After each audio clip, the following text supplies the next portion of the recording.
we are the actor of the work, but also the spectator. We are both of this at the same time. Yeah.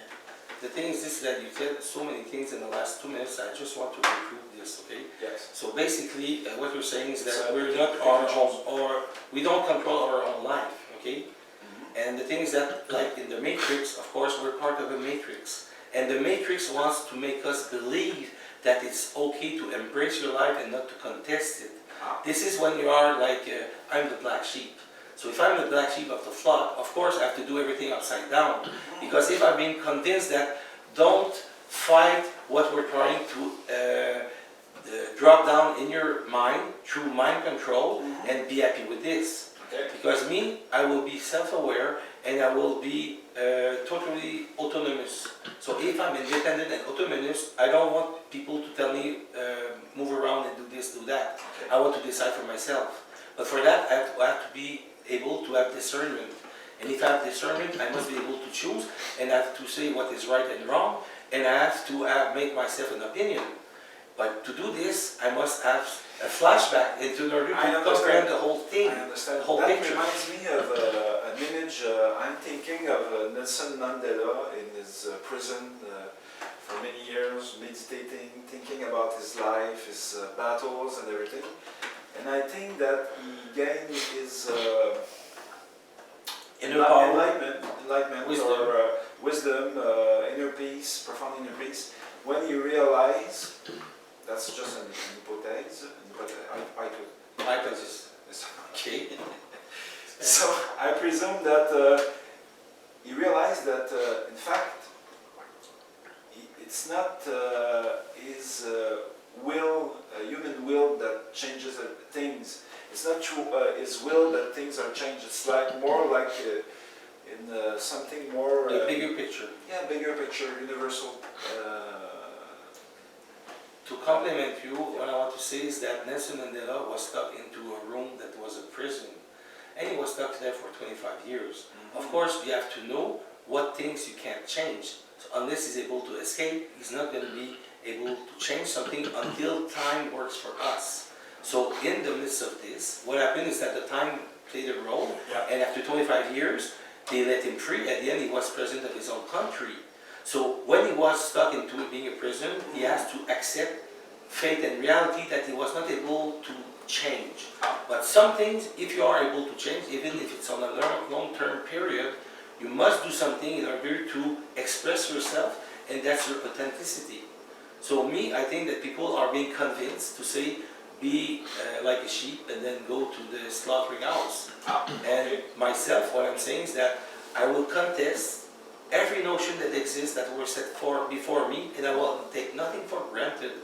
And even the crazy idea that we had 2,000 years ago, that the earth is flat, and you have Hercules or somebody, Atlas, having the weight of the shoulder, and if you go at the edge of the earth, on the ocean, then you go down like this. Today it's being contested, because some people are saying, how come if the degradation of the earth with 360 degrees, if it's a round planet, how come when you are in Michigan State you see across and it's 200 kilometers, and because it's round, normally you should not see it? Or if in Hawaii, you know, and you're seeing the island across. Or if you drop something, normally it goes like this, and you put the angle like this, it should be dropping like this, but it drops like that. So, Michel, you think that the earth is flat? I don't think. When you think is that you are in the process, a psychological process. Me, I know something or I don't know, and if I don't know, I can question my own source, and then if I don't know the answer, I will say, I will not have an opinion, I will not judge, I will remain neutral until I'm able to see it for myself, but not on the physical way, on the mental string way. Sometimes you can add up something in your mind, and you don't have no proof, and you do know that it's that.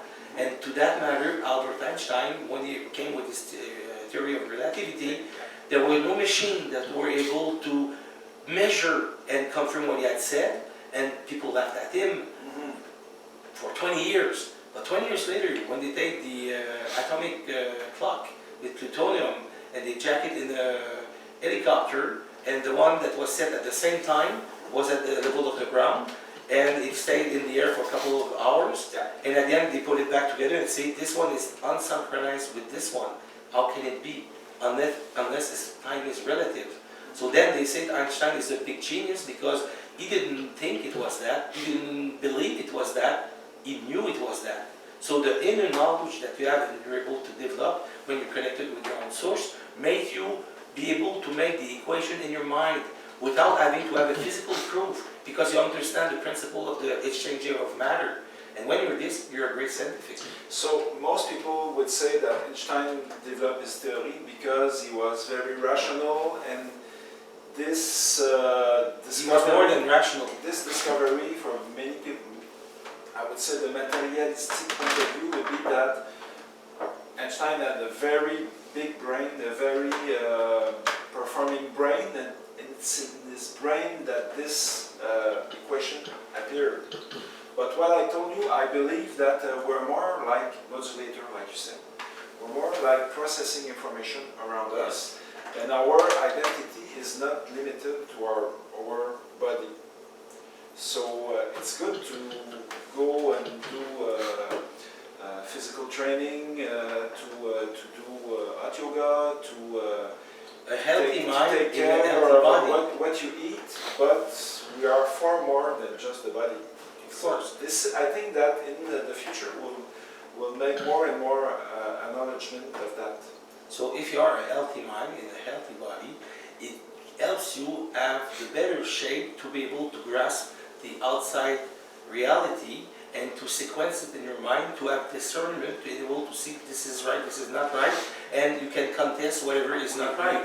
So Einstein, the good thing with him, he was not limited by his own narrow-mind, scientific mind. Exactly. He went abide and he went across on another realm, which other scientific were not able to cross because they needed a proof in order to develop a theory. And that guy said, I'm understanding life at a certain level, and I'm saying it's going like this. Okay. But Einstein did not invent that. He just realized it, and he's the first one that verbalized it. Absolutely. Like we could say also for the famous composers and everything great in our world, it comes through people who are able to modulate or mediate the information and give it to the people around them. Visionaries. Yes. So I think that in your platform that you have, Vox Populi, means the voice of the people. Okay. I think that you have a lot of people, a big array of people that are going and stepping out in the ring. And when they are doing You this, said stepping out in the ring? stepping out in the ring. Stepping out in the ring. Yes, that's the name of a book of one of my friends. Her name is Ilona Izari. Okay, and she's a US scientific, and she made a very nice video, Resilience with Resistance. Okay. And she stepped out of the ring because when you I are like stuck, I like the image. when you are stuck into doing what everybody else is doing, you are being formatted and it's very homogeneous, but you lose your identity. It's like if you have a soup of vegetable and you put it to the blender, it doesn't taste any vegetable in particular, it tastes a cream of soup. But you lost the identity of the flavor. And what is very important is I think we should each stick and keep our own flavor and be able to exchange with others. And if you lose your personal identity, then you are being diminished It's into like the flock. that brings me to this. To your analogy of the soup. Maybe the universe is like a hologram, and we are each of us pieces of the hologram. So we are very special and particular, but also we are the totality. Everything. So why are you saying maybe? Because I like the sound of maybe, like maybe. Well, you should be able to just affirm this and not say maybe and say the earth and the universe is an hologram. Truly, And everything. Truly, it's because I'm polite. I Oh, want yeah. to be a gentleman. And it's a gentleman if you don't state out the fact. No, I'm not like. You don't want to assume the fact that No, you're no, imposing your knowledge to others saying It's not- it's an hologram. I believe hologram is a very nice way of figurating it. Yes. Jean Rapp, the doctor. Yes, of course. work on Jean this. is very interesting on this subject. So that's very interesting. So we're not separated from anything. We are the totality. Well, this is on a technical, theoretic way, but in fact, when we are governed by our own ego, we are being separated temporarily but temporary could be a couple of thousand of years from, because if you say 1 on infinite times infinite equals infinite, you are an infinity of the source and you are equal to what people call God. But if you are limited in your expression of what you can do, even though if you're a tiny particle of a big conscious whole, if you're not able to radiate it and to emanate it, then technically you're being restrained in your ego side because you're limited, but whatever you have your perception that is limiting your inner vision. Are you the engine or the radiator? I am both at the same time. So when you do this, you do know how to work it out so the car will move, and at the same time you can know how to expose with your body whatever excess is inside yourself that comes from outside interference and manipulation. Because we are being tempered with every day of our life. We have about 70,000 thoughts in our mind per day, but most of them comes from an outside world that we are being hijacked. We are being like, you know what's an hacker with a computer? So there's a lot of invisible hackers that plays with our mind, and we are being believed and led to believe that we should not contest this and we'll go like in the Matrix. What do you think of this, Michel? Maybe, again, maybe, my favorite word, maybe. So maybe that we are just recycling always the same thoughts, just not to lose our identity, the identity that we think we have. So we recycle the same thoughts. That's a good one. You know why? Because I make a very difference between the persona and the person. Okay. So what you call your personality is yourself. The person is like, it's like the role and the actor. If you are this at the same time, then you lose your identity. Yeah, this word comes from ancient Greece. The persona was the mask that the author, the actor used to put to propulser sa voix Of course. So we have an actor and he's playing a role and he's doing the persona. It's like a shell to shed outside himself. The role is playing. Exactly. But if you don't have any mask, then you are not evaporating the image of what is on your shoulder and that you cannot take out. So basically you lose identity, and what you think is your real identity is not a real identity, it's a false identity. Maybe the persona starts in the morning when you look in the mirror, you brush your teeth, and then you take your social image and you say, one more day, let's continue the fight or the play. And maybe... that's a psychological pattern of 99% of the people are doing that. Okay. And they are prepping themselves and they say, okay, let's go Susie this morning, we have this interview and we have to go this and that, and they're motivating yourself. Some people might go and see a coach to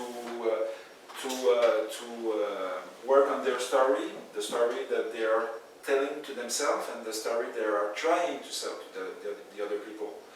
My point is, do we need a story? The thing is this, is that in my point of view, I'm not doing a story, I'm exploring my resources. And some people are learning a text to be able to do the text. Okay. So that's why they're motivating themselves, they are prepping themselves. But if you are self-aware and you are higher end of consciousness, you will do instantly. So do I have to say in the morning, Michel, I will learn my question with my friend Jean. I'm not doing this. The most fundamental question maybe is, do we have fun when we are in our persona? Of course, because in our persona sometimes we have fun and no fun.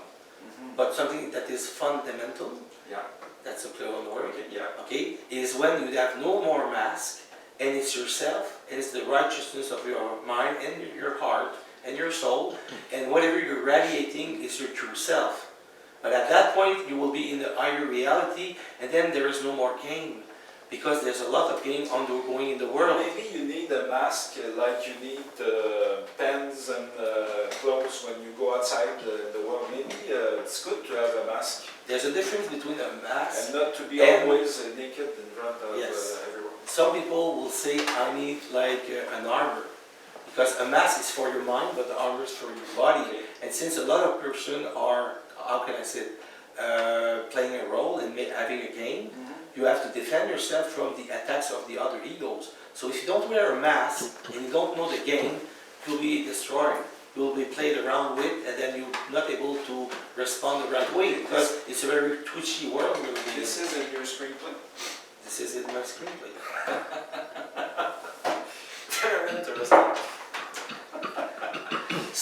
So what I'm saying is that I'm not memorizing things, I'm just talking out of my mind, out of my heart. Absolutely. And what I'm saying is like what you see is what you get. So if I don't have to think about something, then I don't get nervous. And then I don't say, oh, I have the fidgets, and then I'm stuck like that.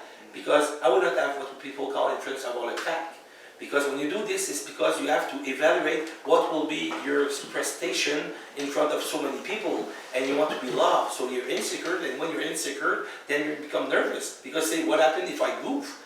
Yeah. People will not like me, they will throw me tomato. So you want to, and you have to want to roll, you want to have your pay, and you want to have your paycheck. So if you don't measure up to a certain level, then you'll be stuck, and then nobody will like you or love you, and then you'll go home, and then you will have no money, and then you'll be suffering. That's a lot of energy. That's a lot of energy. Wasted? Of course. So me, it will be never impossible that I will have a blind spot. You know, so when somebody writes a book, they will say there is the syndrome of the white page. You are at your computer like this, or you're writing a book, and then, I don't know, I'm stuck. There's nothing out of my mind.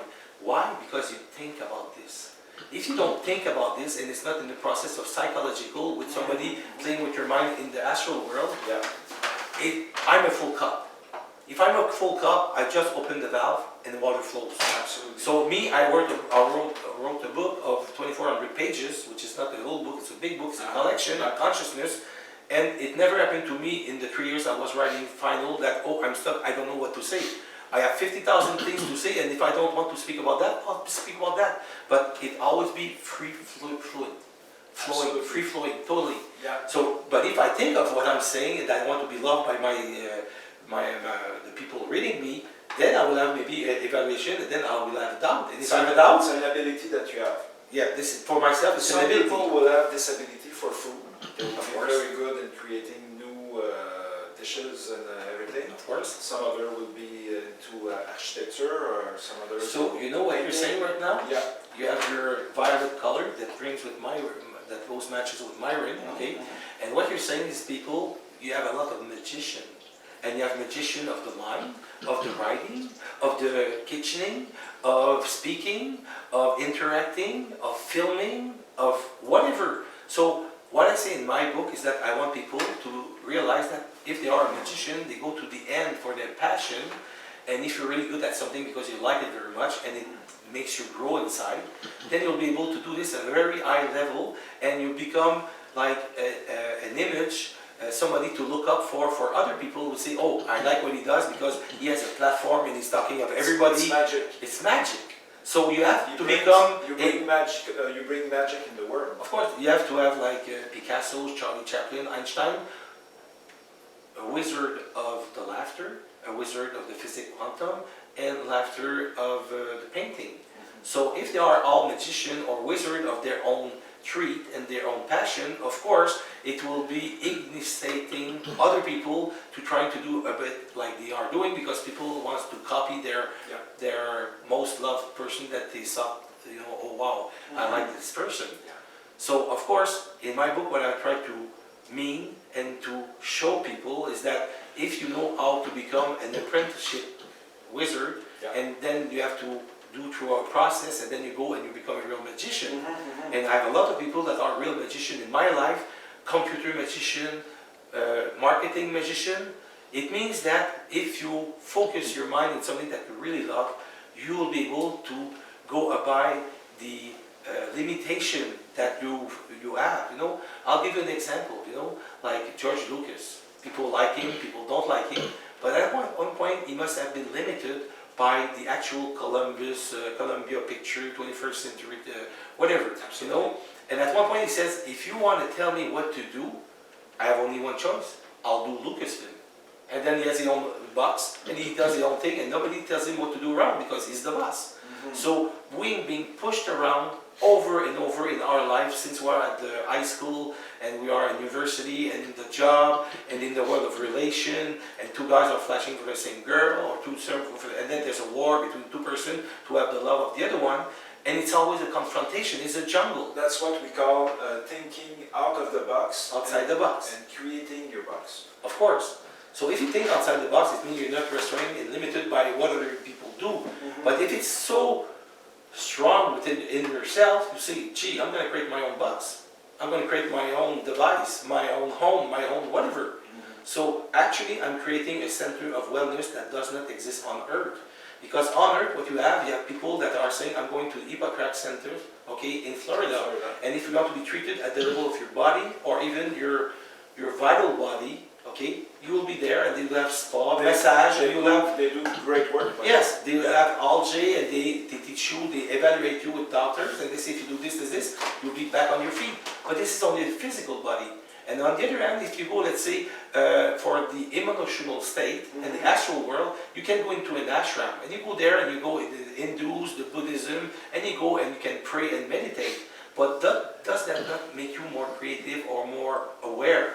It only brings you inner peace, which is a good start, but it's not the end of the world. Okay. And if you are stuck in the New Age world, you'll go to Sedona or Mount Shasta. But the New Age movement is like projection outside religion, outside metaphysical and occultism and all those realms, and they have a niche, and it's very constrained, and people are wearing a toge, and they have the staff of power, and they have rings and whatever, but it's in the form, a bit like Harry Potter. Yeah. Harry Potter displays the real magic, but all covered up into a form. And I want to bring, you know, when you see a diamond in the rough, I see the diamond, and I want to work around it, and then after that, there's only the diamond, no more earth, sand, whatever is forbidding the diamond of shining when it's with the ray of sun. Yeah. So this is what I'm doing with my work. So I'm creating actually a wellness center that does not exist, because you can address to the physical body, to the astral body, but nothing addressed to the mind, the creative mind. There's no place, because I'm going to vacation and I'm going to a place, and then there's no place like that. So you know what? It's like the Wizard of Oz. There's no place like home. So I must be creating a real home for myself. So I will be putting people together like you have a great talent, and you're bringing people together on a platform. I will be bringing people together, but physically in a wellness center, when you have workshops, you have tools, you have integration, you have people writing books, and we'll take the best of the best. And by doing so, what will happen? It will be a vortex. You know, I'm saying to my friends, you know, in Hollywood you have The Rock, you know, Dwayne Johnson, makes lots of money and is a very good actor. And he can be serious and funny. But me, I will be the rod, like Rod Stewart. Okay. But the rod is the magnet rod that will attract thunder, lightning. So you have to have a pole position where you anchor some kind of rod that will be emitting like a beacon. And when the beacon is emanating, people are picking up and say, oh, I have to go and direct myself to the beacon, because they're drawn to the beacon. It's a bit like, you know, where you have butterflies, okay, what we call pheromone. The female, okay, is sensing...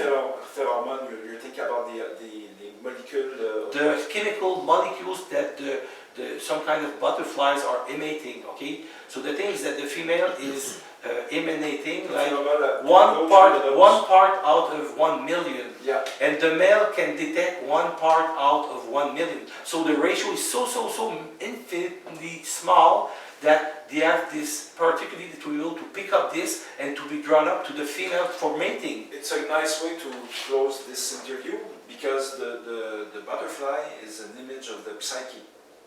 In fact, psyche means in Greek butterfly.